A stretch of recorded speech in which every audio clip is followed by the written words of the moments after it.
Hello everyone, welcome back. Today I'm going to be talking about lead, used as weight for nymphs for generations. Super common. You see it often used in fly tying videos, and I even saw one today, and I was surprised that they didn't go into any detail on applying lead to the hook. So I'm going to actually do a little bit of a run through on lead and how to use it. Simple topic, but one that's not generally covered very well. First of all, talk about different types of lead. Most common one, lead wire on the spool. Comes in all sorts of diameters from 0.01 inch up to, I don't know, 0.035 typically. It's not used as much as it used to be because the advent of tungsten beads and what have you. That's changed the game a little bit, but it still has a place, particularly in more natural presentations, and also where you're looking to add a little extra weight when the tungsten ain't quite enough on its own. So I'll start right off. Normally you see guys hit the shank and go put on their numbers of wraps.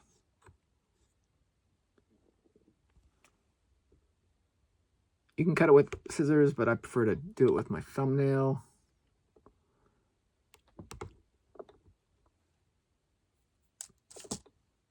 Generally, it tends to make a better, almost tapered butt end to the lead. Makes it a little bit easier to tie on. There you go. Piece of cake, right? The problem with lead on a bare shank hook is it moves and it twists and it goes anywhere it wants to go. So you got to do a couple of things with it. You can do a couple of things with it. One, instead of wrapping it onto a bare shank, you can actually lay down a layer of thread, wrap it on the thread, and that should hold it for the most part until the rest of the fly is tied. My problem with doing that is it tends to add bulk, and bulk isn't something you necessarily want in a nymph pattern. So there's workarounds to that, but if you're just using wire off the spool, generally you hit it with super glue.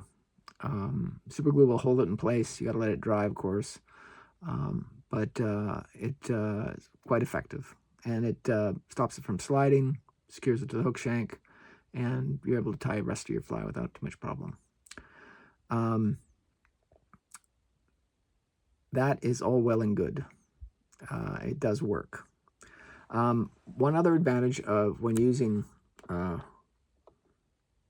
lead wraps is that if you use a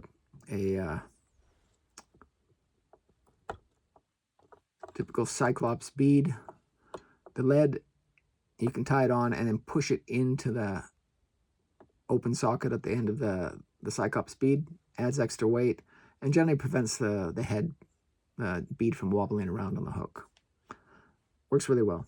Once again, once you've wrapped it, pushed it in, hit it with super glue to secure it, then complete your tying the rest of your fly. Now, that's all well and good. Bead flies are probably the most typical place that you'd use lead, so that's pretty common. But there's other ways to use lead. First, I'll show you a couple of unusual ones. This one is a preformed lead body weight, typically used for very heavy, I mean very heavy, 2 gram plus Czech and Polish nymphs. It's very neat, incredible, clever concept to put as much weight as you can and keep it on one side of the hook shank. As you can see, it comes preformed with little notches, and you're able to secure it to the bottom of the hook. A little tricky to deal with. It's got a slot along the bottom, And that's where your hook shank sits. You have to lay down a layer of thread before you put it on, and super glue.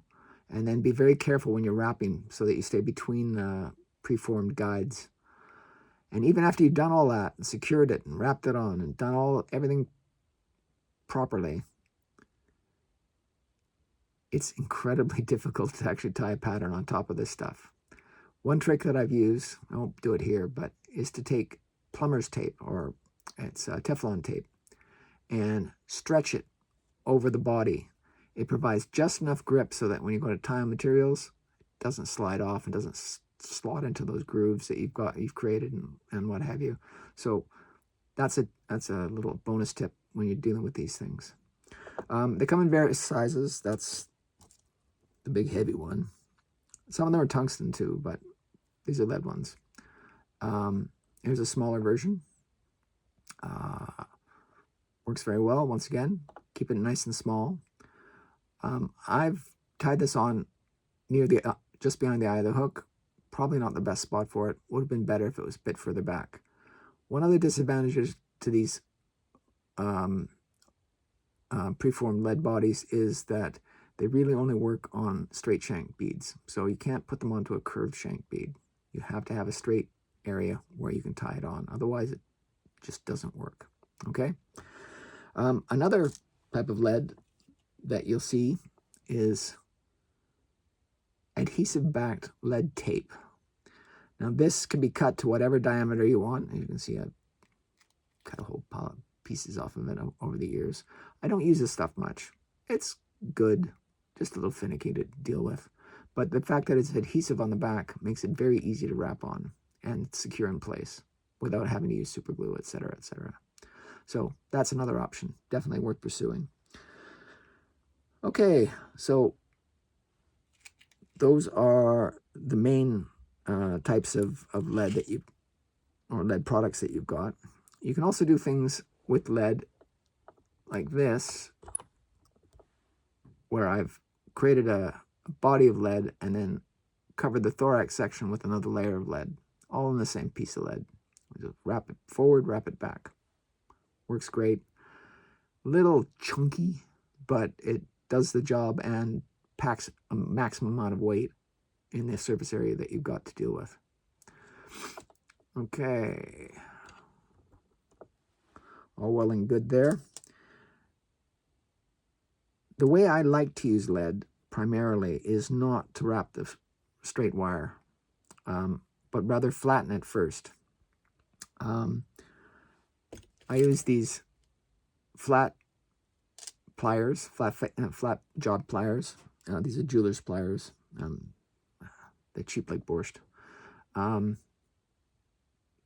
And all you do is you flatten out the lead that you want, whatever length you need. About here. And you can be as hard on this or as light on it as you like. Grab a hook.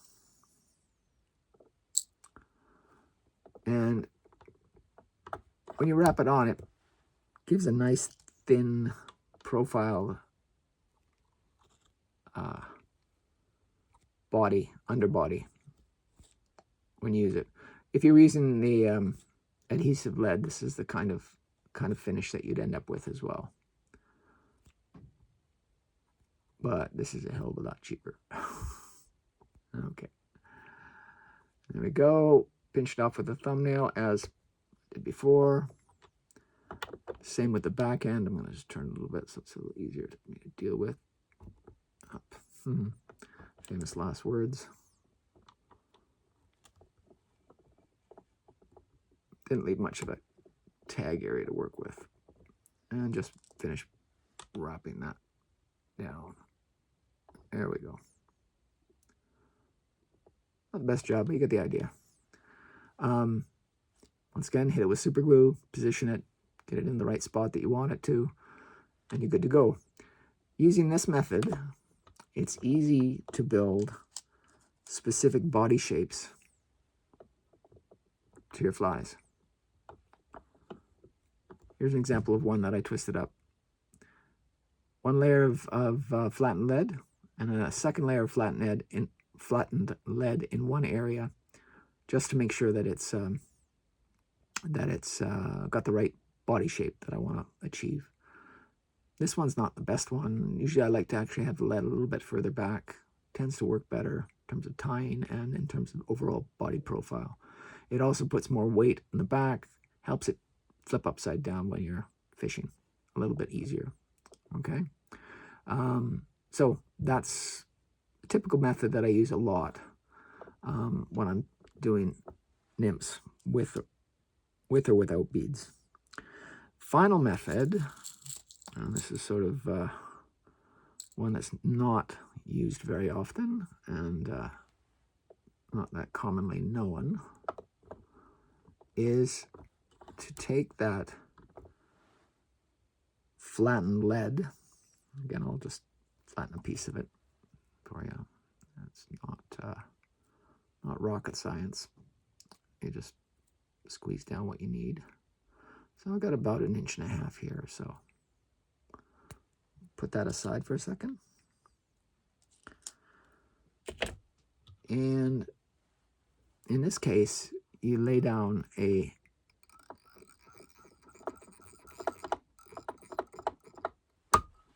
thread base.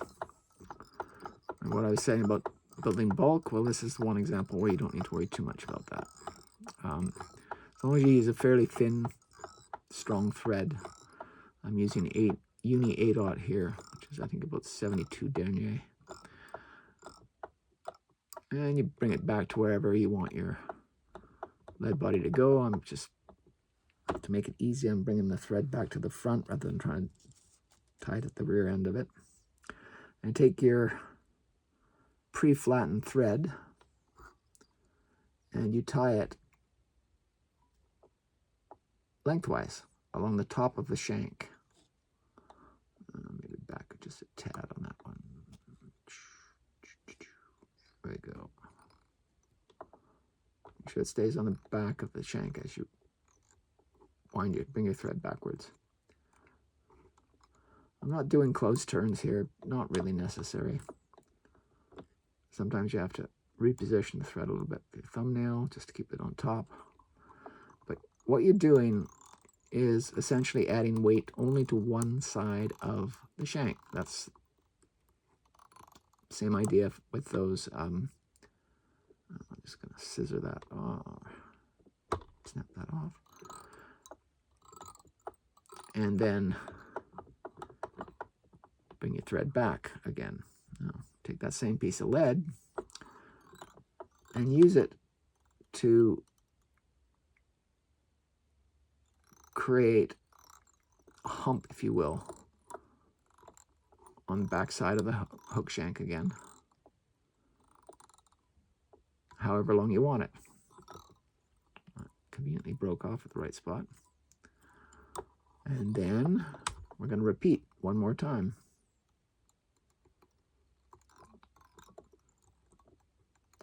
Now, you're able to create whatever kind of profile you want with this technique.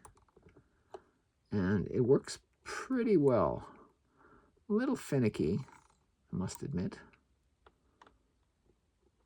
There we go. Okay, so I've got my thread hump, if you will, or lead hump, if you will. And then I would just take the thread and bind down any lead bits in the end and use it to complete the taper at the front and the back side of the lead layers that you've added. Okay, I'm not going to go into, I'm not going to go too crazy. Can I keep this video as short as possible? Just finish it off at the front.